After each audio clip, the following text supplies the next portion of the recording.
the FBI starts sniffing around, starts digging around, starts flipping through pages, looking into the WNBA. Look, we've all witnessed some dubious officiating this season, haven't we? The kind that makes everyone watching exclaim, "Hold on, how was that missed?" Well, a reason has finally surfaced. Officials have come forward, attesting under oath that the league was swaying how particular games were officiated, and that guidance, they claim, originated from Cathy Engelbert's office. And the athlete at the center of it all? Caitlin Clark, the WNBA's biggest star, the rookie drawing unprecedented crowds, the player introducing the league to millions of new viewers. Yet she is the one absorbing the hardest contact with no calls. And the story gets even bigger. Following the NBA gambling arrests, Stephen A. Smith stated it plainly: if the FBI is probing the NBA, don't be surprised when they turn to the WNBA. Why am I glad you're here, Monica? Because don't be surprised if the WNBA is next on his list. Oh yeah. Don't be surprised if the WNBA is next on his list. Yep. Don't be surprised. This is no longer about just poor officiating. It could be the beginning of a much larger story. Let's break down what's happening. When the story broke, it felt less like a leak and more like a shockwave. 3 officials, all with extensive experience in the league, came forward with sworn affidavits that pointed upward, not toward players, not toward coaches, but directly at Cathy Engelbert's executive office. They outlined meetings, directives, and subtle pressures that were anything but subtle. The goal, not to call the game by the book, not to keep the athletes safe, but to ensure the league appeared competitive. One of the officials reportedly stated something that is now central to this debate. Too much focus on one player disrupts the league's image. We all know who that is about. This wasn't an emotional remark after a difficult game. This was sworn testimony, statements given calmly, professionally, and with the weight of legal repercussions. And since these words were given under oath, the inquiry is treating them with utmost seriousness. This places the WNBA in a situation unlike any it has seen before. Not just criticism, not just fan anger, but a full-blown legitimacy crisis. The league has worked diligently to grow, to expand, and to attract new fans, and Caitlin Clark has been the primary driver of that growth. So why would the league ever think of impeding her? The officials claim it wasn't personal, it was strategic. But a strategy used to alter the outcome of a contest isn't leadership, it is interference, and the investigation is only getting deep. The one phrase that resonates from the officials' statements is this: protect the league image. Not protect the athletes, not protect the integrity, protect the image. Why am I glad you're here, Monica? Because don't be surprised if the WNBA is next on his list. The WNBA has spent decades trying to create competitive parity. They don't want a single team to run away with the league. They don't want a single superstar to reshape the narrative overnight. They prefer slow, managed, predictable expansion. But that's never been how basketball works. Growth isn't achieved by stifling greatness. It's achieved by celebrating it. So when Caitlin Clark came along, a player who organically drew the spotlight without marketing pushes, forced storylines, or PR messaging, the leadership panicked. They could no longer steer the narrative. A natural superstar breaks existing structures. A phenomenon doesn't ask for permission. So rather than celebrating her arrival, the league allegedly tried to manage it, to contain it, to level it out, to make it blend in. This wasn't achieved through public criticism. It was done covertly via officiating directives. A couple fewer foul calls, a little more contact allowed, a clear message delivered without being spoken aloud. Don't let her rise too far above the rest. But this strategy doesn't just hold back a player, it damages the credibility of the entire league. Caitlin Clark didn't just join the WNBA, she changed its entire atmosphere. Before she came, games had consistent, respectable attendance, devoted fans, and moderate coverage. But the instant she set foot on a WNBA court, the dynamic shifted. Arenas began selling out. Tickets that once cost $15 were now fetching hundreds. People who had never seen a women's basketball game were now tuning in regularly. She was captivating. She was thrilling. She was the type of talent a league can only dream of. Yet not everyone welcomed her influence. Certain veteran players felt overlooked. Some coaches were unhappy with the abrupt change in focus, and the leadership, as per the official statements, felt their control threatened by how quickly the center of attention had shifted. Caitlin Clark didn't ascend the ladder in the conventional manner. She blasted right past it. That's what set her apart. Instead of aligning the league with her momentum, Engelbert allegedly attempted to apply the brakes so the establishment could catch up, but greatness never waits. Caitlin never once complained in public. She never portrayed herself as a victim. She just put her head down. She worked, she competed, and she lifted up her teammates. She did everything correctly, and that quiet, professional response is what makes this entire situation hit so much harder, because the single person navigating this with grace is the one who has paid the steepest price.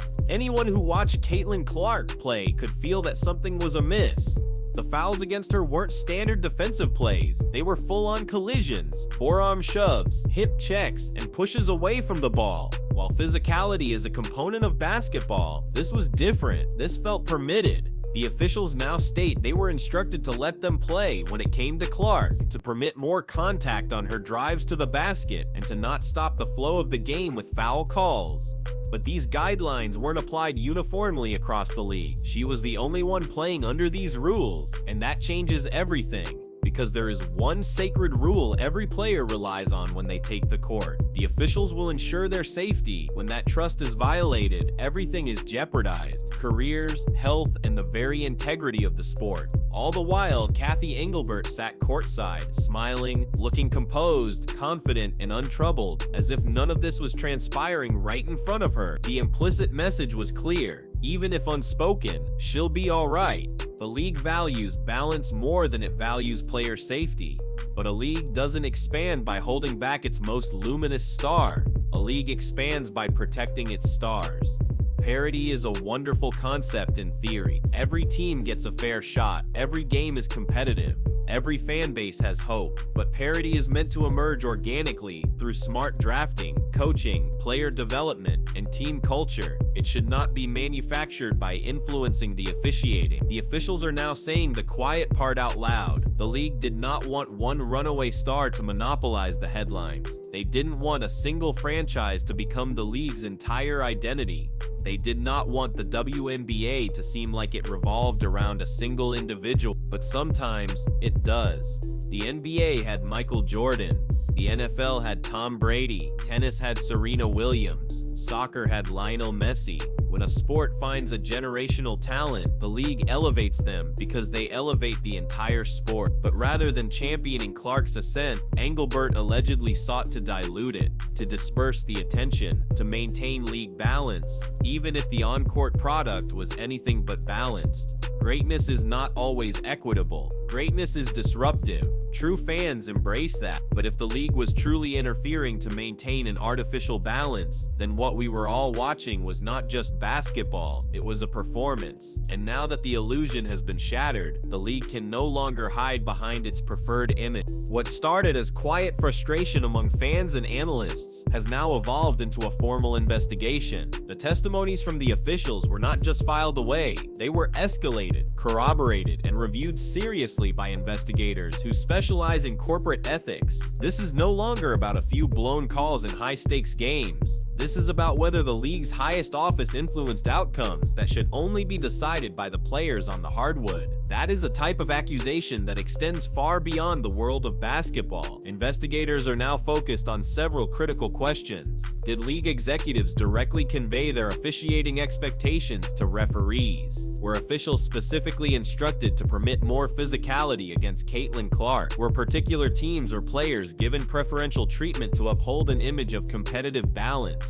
And most critically, who gave these orders? Because somebody did. One thing investigators always search for is a pattern, and if they discover consistent accounts from referees, consistent trends in officiating, or internal communications that align with these testimonies, then Engelbert's leadership is not just under fire, it could be legally compromised. If that occurs, this won't end with a public relations crisis. It will end with systemic change, a change in leadership, a complete overhaul of officiating, and possibly the rewriting of the league's own policies. This is not an issue that will disappear in a news cycle. This is the kind of event that will redefine the league's future, and the timing of this inquiry becomes even more significant when you consider what is happening elsewhere in the basketball universe. The WNBA's issues are not occurring in a vacuum. The sport of basketball is already under intense scrutiny. The NBA has been grappling with gambling-related controversies, player investigations, and concerns about whether some outcomes were affected by off-court interest. When one league has an integrity problem, every league is put under the microscope.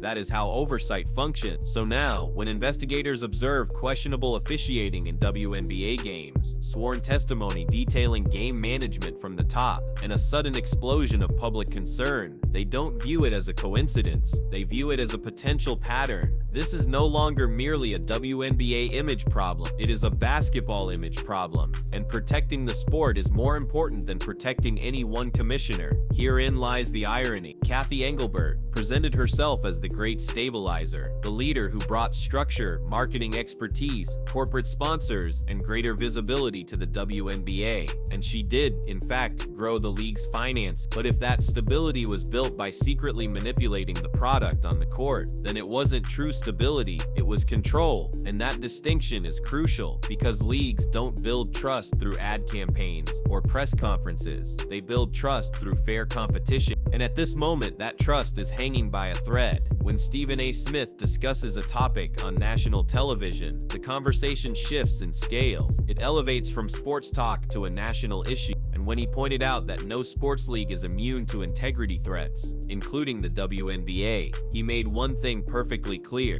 This matter is now larger than internal league discussions. Whether Stephen A. intended it or not, he connected the dots for millions of viewers. He articulated in simple terms that when sports organizations permit anything that even hints at manipulated results, investigators will eventually come calling. And this time, they might already be at the door. Through it all, Caitlin Clark remains the picture of composure. No public complaints, no pointing fingers, no dramatic interviews. She simply plays basketball, and that contrast is deafening. While the league scrambles with its messaging, crisis plans, and closed-door meetings, Caitlin Clark allows her game to be her statement, and all fans, both new and old, can see that. Her poise exposes the turmoil around her. That is why the pressure isn't on Clark in the slightest. It's squarely on Engelbert, because one of them is leading with grace, while the other is attempting to manage a narrative, and only one of those methods can withstand the truth. Now we come to the moment that everyone is re-examining, the 2024 WNBA Finals between the Minnesota Lynx and the New York Liberty. At first glance, it appeared to be a hard-fought, competitive championship. But if you review the critical possessions, slow down the footage, and analyze the officiating, certain things are hard to overlook. Clean blocks were whistled as fouls. Clear contact was deemed incidental. Shifts in momentum were dictated not by player execution, but by the referee's whistles. The games did not seem to flow organically, they seemed guided. And then there is the image that fans continuously bring up.